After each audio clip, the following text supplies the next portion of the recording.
ఏదైతే 11 కోట్ల రూపాయలు దొరికిన విషయం మీదన సాక్షి రివర్స్ కథనాన్ని ప్రొజెక్ట్ చేసుకొచ్చింది. మద్యం అక్రమ కేసు దర్యాప్తులు ఏ స్థాయికైనా దిగజారుతామనేలా సిట్ మరో బరితెగింపుకు పాల్పడింది. నిందితులు బెయిల్ మంజూరును అడ్డుకునేందుకు సరికొత్త నాటకానికి తెరదీసింది.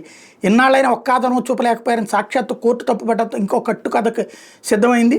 కథకి హైదరాబాద్కి చెందిన తీగల విజయేందర్ రెడ్డి హైదరాబాద్ శివార్లో వర్ధమాన్ ఇంజనీరింగ్ కాలేజీతో పాటు డయాగ్నోస్టిక్ సెంటర్లో ఇతర వ్యాపారాలు నిర్వహిస్తున్నారు. ఇవన్నీ 100 కోట్ల టర్నోవర్ సాధిస్తున్నాయి.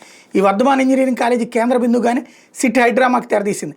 ఓ ఫామ్ హౌస్పై దాడి చేసి 11 కోట్లు జప్తు చేసినట్టుగా బుధవారం హైడ్రామా నడిపింది.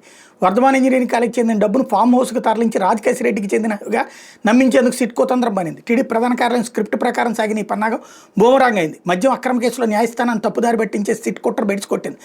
వైఎస్ఆర్సీ ప్రభుత్వంలో లేని కుంభకోణం ఉన్నట్టుగా చూపేందుకు సిట్ ఇప్పటికే పలువురు అధికారులు, ఉద్యోగులు, డిస్టిలరీ ప్రతినిధులు సాక్షులను బెదిరించి వేధించిన విషయం తెలిసింది. కాగా లేని ఆధారాలు సృష్టించాలని ఏదో ఒక విధంగా భారీగా నగదు జప్తు చేసినట్టు చూపించాలని సిట్పై కూటమి ప్రభుత్వం పెద్దల నుంచి ఒత్తిడి ఉంది. దాంతో రాజకేశ్ రెడ్డికి చెందిన నగదును జప్తు చేసినట్టు చూపించేందుకు ప్రయత్నించింది. టీడీపీ కేంద్ర కార్యాలయం ఇచ్చిన స్క్రిప్ట్ను అమల్లోకి తెచ్చింది. అదేంటంటే వర్ధమాన్ ఇంజనీరింగ్ కాలేజ్ చెందిన 11 కోట్లను గుట్టుచప్పుడు కాకుండా హైదరాబాద్ శివారు శంషాబాద్ మండలం కాచారంలోని విజయేందర్ రెడ్డికి చెందిన సులోచన ఫామ్ హౌస్కు తరలించారు. అది కూడా ఇంజనీరింగ్ కాలేజ్ సిబ్బందితోనే చేయించినట్టు తెలుస్తోంది. సిట్ పోలీసులే నగదు తీసుకెళ్తే ఎవరైనా మొబైల్ ఫోన్లతో వీడియోలు తీస్తారని సందేహించి ఆ విధంగా ముందు జాగ్రత్త పడ్డారు. నగదును ఫామ్ హౌస్కి చేర్చిన తర్వాత కుట్రలో 2 అంకం మొదలుపెట్టారు.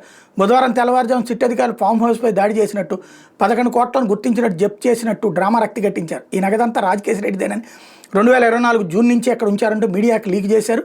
చిత్తు కాగితాలు అట్టపెట్టెలు అంత డబ్బులు దాచారా అంటూ కథనాన్ని ప్రొజెక్ట్ చేసింది.